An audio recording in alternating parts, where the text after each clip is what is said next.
Está avisando. O Fernando mandou o decreto. É.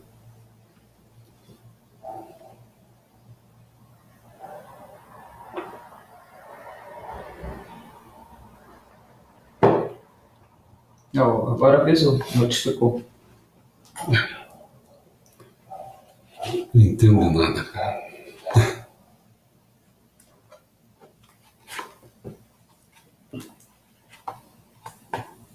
O Rodrigo Maia entrou, rapidinho. Entrou. O Sara parece que não sei se vai entrar.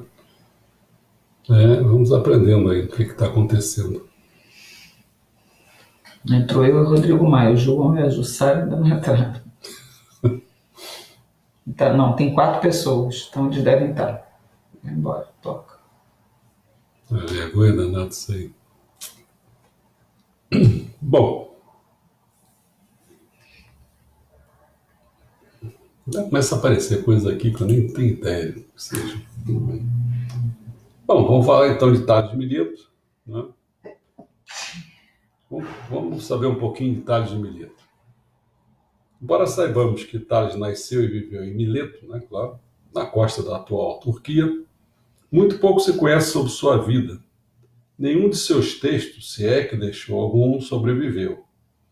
No entanto, sua reputação como um dos principais pensadores gregos antigos parece merecida.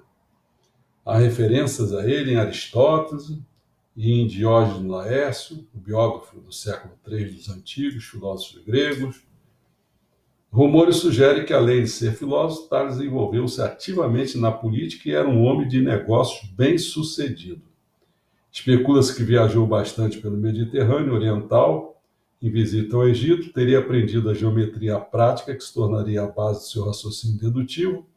No entanto, Tales era, acima de tudo, um professor, o primeiro da chamada Escola de Mileto. Anaximandro, seu discípulo, expandiu sua teoria científica e depois se tornou mentor de Anaximenes, o qual, acredita-se, ensinou ao jovem matemático Pitágoras. Tá? Bom, então, hoje, falando sobre filosofia, né, cujo tema é o mundo antigo, o tópico de hoje vai ser, então, Tales de Mileto, que nasceu em 624 a.C. e faleceu em 546 a.C. O artigo, então, esse tópico quer dizer que tudo é composto de água. O contexto é o seguinte, né? Quer dizer, a área de nosso tópico aqui em discussão é a metafísica. A abordagem é o monismo, que eu vou dizer daqui a pouco o que é isso. Antes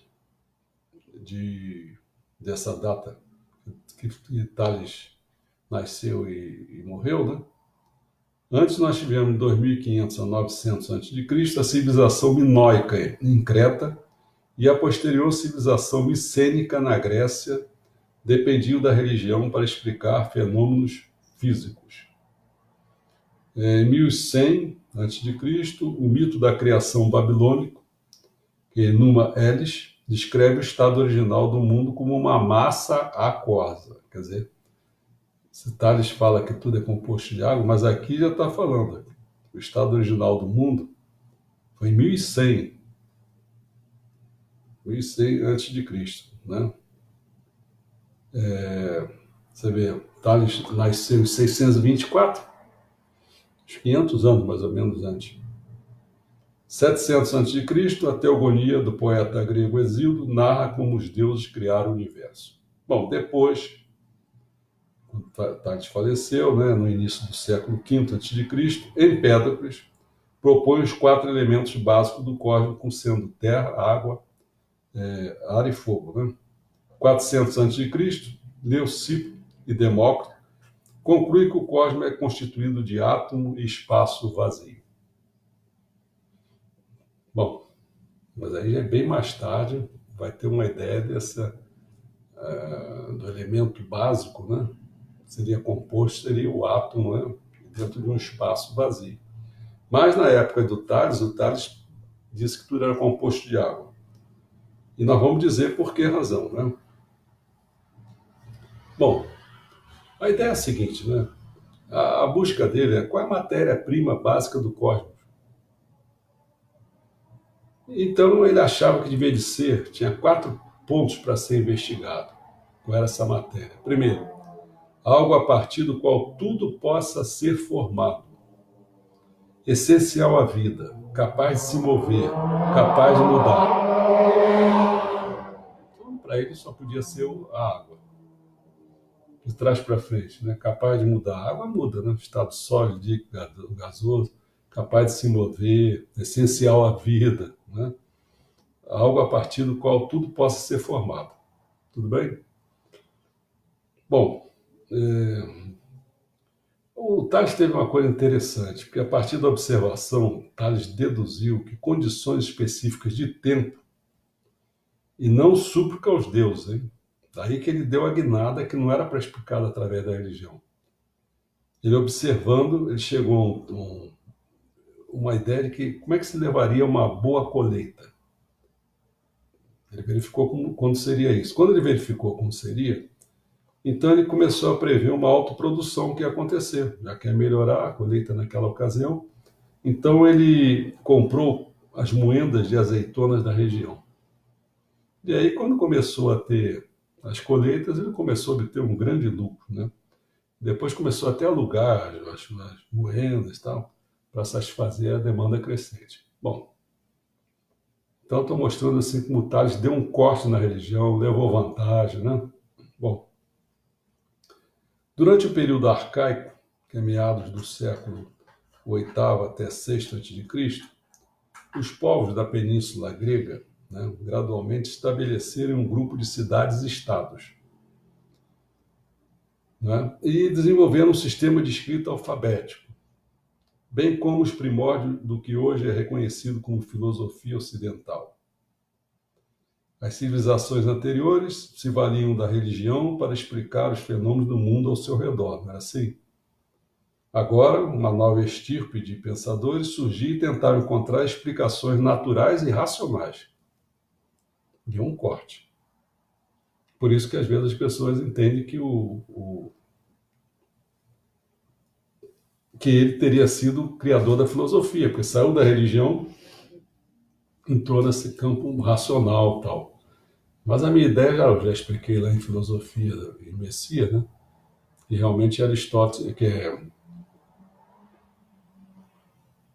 Sócrates, por outra razão. Que ele dá uma unidade entre o conhecimento e a consciência, de maneira que todos os filósofos posteriores abordam dessa maneira. Aí por isso fica claro. Mas aí teria que falar muita coisa, muito detalhe, né? Bom, os primeiros desses pensadores científicos foi Tales de Mileto.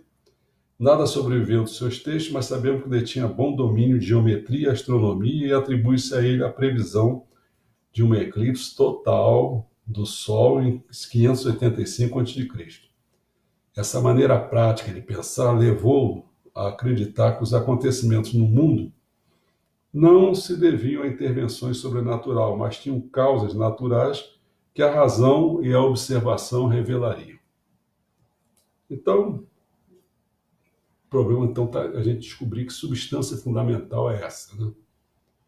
Tales precisava estabelecer um princípio a partir do qual trabalharia, né? Então formulou a pergunta: qual é a matéria-prima básica do cosmos? A ideia de que tudo no universo pode ser reduzido basicamente a uma única substância é a teoria do monismo. Então, quando eu falei monismo lá na frente, é isso.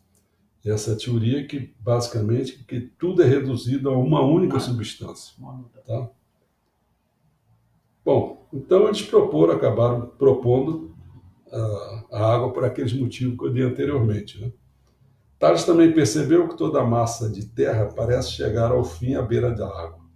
A partir disso, deduziu que todo o conjunto da Terra devia flutuar sobre uma base de água da qual ele emergiu. Quando ocorre algo que causa ondulações ou tremores nessa água, propõe Tales, nós o sentimos como terremotos. Olha a ideia de terremoto, né? A gente tem muito aqui, né, placa se chocando, batendo. Ninguém tem ideia de placa, nasceu agora, há pouco tempo. Não existia isso. Ainda que o pessoal olhasse assim, por que, que a África, o continente africano, o continente americano se afastou do continente. Eles não tem dinheiro de Pangeia, nada disso. Bom, finalmente a gente diz o seguinte: ainda que sejam interessantes os detalhes das teorias de Tales, elas não são a principal razão pela qual ele é considerado uma figura destacada na história da filosofia. Sua real importância está no fato de que foi o primeiro pensador conhecido a buscar respostas naturalistas e racionais, em vez de atribuir os objetos e os acontecimentos aos caprichos de deuses volúveis. Ao fazer isso, eles, filósofos posteriores da escola de Mileto, lançaram as bases do pensamento científico e filosófico no mundo ocidental. Certo? Não sei se deixou alguém fazendo alguma pergunta, porque senão nós entramos na psicologia. Porque a filosofia você está repetindo, porque houve um problema, né, no vídeo. Por duas razões agora. Por ser hoje, né? Eu tinha que escolher um dia para refazer de novo a filosofia que eu tinha perdido. Então hoje eu escolhi porque quando a gente vai fazer agora da psicologia, ela começa com o mundo filosófico. Embora, quase todo mundo começa pelo filosófico. O pessoal lá na filosofia, pum, arrancava esse pedaço. Esse objeto sou eu que vou tratar, entendeu?